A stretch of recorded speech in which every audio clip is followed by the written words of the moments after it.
Going back in time a little, the supply troops assigned to the Imperial Army's Magitank force were about to face the trial of their lives. You've done well to keep up with me, but remember, the real battle is about to begin. Hakuro, leader of the Green Numbers, spoke calmly. His 12,000 troops, exhausted from marching 25 miles from the Dwarven Kingdom with heavy equipment, listened intently. Hakuro had trained them rigorously in battle will, mastering martial arts like instant move and form hide. Deployed alongside Gobta's force, they reached their position undetected. I commend all of you on mastering battle will, Hakuro said gently, though his troops knew a challenging order was imminent. Our mission is to cut off the enemy's supply lines. Destroying their rear units will make them hesitant to fight. Show no mercy, Hakuro instructed, glancing at the battlefield. Gobta is playing the decoy expertly. I want you all to perform as well as that general. Hakuro's voice carried over distant explosions, causing those with no combat experience to grow tense. While you're fighting, think of nothing else. If you fail to kill the enemy and died, that means you let them go to your homeland and cause problems to your loved ones. Those are the battlefield's ironclad rules. The troops, who had been panting moments before, now listened silently, absorbing Hakuro's words. All life does not come equally. Prioritize your loved ones over strangers. These enemies are invaders and do not deserve mercy. Cut them down without hesitation. Hakuro's words aimed to dispel any guilt among his troops. He reminded them of their rigorous training, where they had mastered cutting down even iron. Everything they throw should seem frozen in the air to you. No one can stand against our blades. His troops knew better than to contradict him. The Green Numbers, ready for Hakuro's charge order, admired his leadership. Through Hakuro's all-seeing eye and thought communication, they shared his insights. Inspired by Gobta's bravery, they felt it was their turn to make an effort.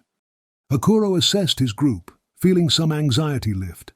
Despite thorough training, he knew casualties were inevitable in their first battle. He wished for more training, but knew the enemy wouldn't wait. According to Benimaru's plan, Gobta's force would maintain a stalemate, frustrating the enemy until they ran out of ammunition.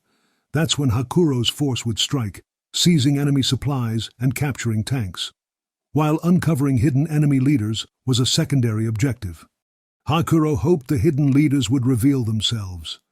This was their first battle, and fear could be fatal. He aimed to ease their fears, but the outcome depended on the unfolding events.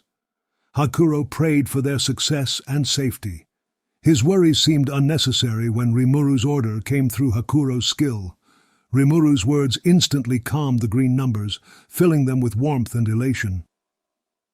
To eliminate the enemy as quickly as possible. Hakuro chuckled. I see I've worried for nothing. Did you hear that, all of you? The troops responded, Yes, sir. Then let's go. Your patient waiting is over. Go and unleash your full powers. Before Hakuro could finish, the monster army charged forward. 10 minutes later, the Empire's infantry formed a line to intercept the attacking monsters. Although surprised, they quickly regained their composure, using armored vehicles as shields to fire at the Green Numbers. Despite the initial appearance of having the upper hand, the Empire's forces were met with fierce resistance. The Green Numbers' scale shields protected them effectively. In a world of swords and sorcery, guns were less effective against magical defenses. Slashing attacks were often more impactful. Realizing their rifles were ineffective, the Empire's commander ordered, Switch to spell guns. Maintenance teams, bring only essential supplies. The spell guns, imbued with fire lance magic, were supposed to be more effective. However, the Green Numbers' unique class armor, made from Charybdis scales, easily deflected these attacks.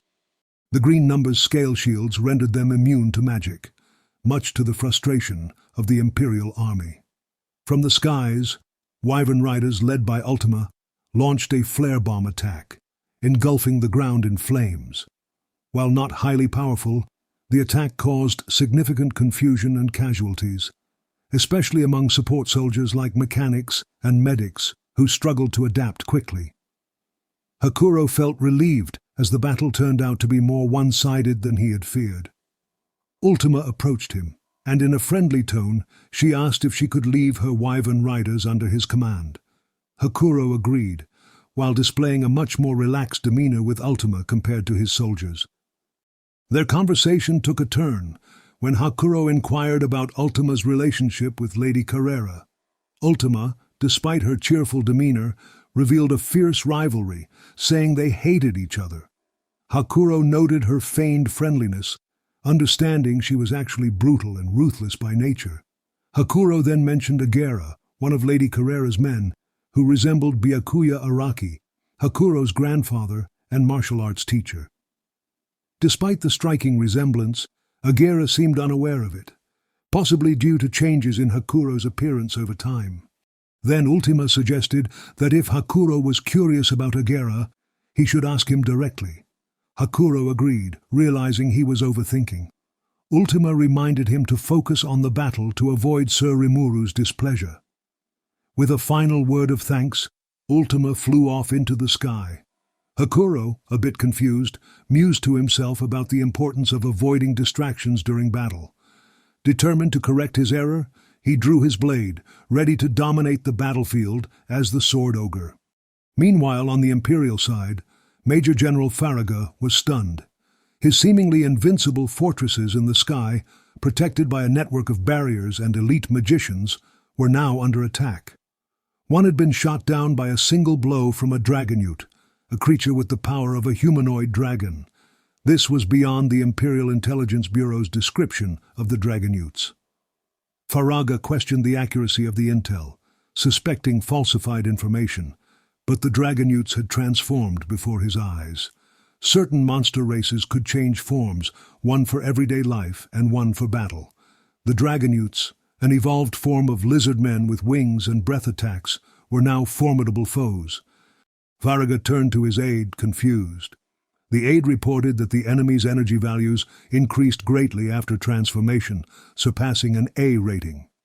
Despite his frustration, Farraga realized their magic attacks weren't working, because the airship's magic wasn't strong enough to break the dragonutes' multi-layer barriers. Accepting the grim reality, Farraga acknowledged that their magic attacks were ineffective, and the enemy's magic was downing their airships. He tried to keep a cool head, considering countermeasures. Despite his advanced weapons and initial confidence, he felt uneasy. His battle experience told him something was amiss, and he needed to act quickly to address the threat. Farraga turned his attention back to the battlefield, realizing the severity of the situation. The dragonutes had transformed into high-level threats, possibly even calamity level. His aides confirmed the enemy's energy values were far beyond typical levels, comparable to a demon lord's power. There was nothing in the Imperial Intelligence Bureau documents about this powerful individual. Reports indicated he had presented about medicinal herbs at an event, possibly to hide his true strength. Farraga concluded the enemy had kept their forces hidden to catch them off guard. Determined, Farraga rallied his men, confident in their victory despite the powerful foes. He ordered the use of their magic cancellers, designed to neutralize magical creatures like Veldora. The airship's magic cancellers, when fully activated, could disrupt the magicules in the air, rendering monsters helpless. Even in a trial run, the magic cancellers were covering a wide area, slowing the dragonutes. Farraga believed that focusing these disruptive waves could defeat the enemy. With his orders issued, his men prepared to launch their counterattack. As Farraga's aides sprang into action, he assessed the battlefield. The dragonutes, except for their leader, were in teams of 5. 20 airships were engaged in battle, with fewer than 10 already downed. The Major General ordered to fire the magic cancellers, despite the risk to their own allies. Without the magic, the airships would fall, causing the crew and magicians deaths. He gave the command without hesitation, knowing it was a necessary sacrifice. The remaining ships circled Gabil's forces and fired the magic cancellers. Targeted airships and dragonutes began to fall and burst into flames upon hitting the ground. Farraga prayed silently for the lost lives.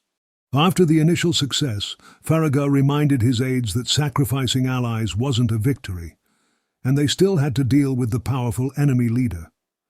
The Demon Lord-class Dragon Ute was still in the sky despite the cancellors. Farragut felt a chill hearing his aide's observations. The magic cancellors were barely affecting the enemy leader, even with the combined efforts of over 70 airships. Weakening this formidable foe seemed almost impossible.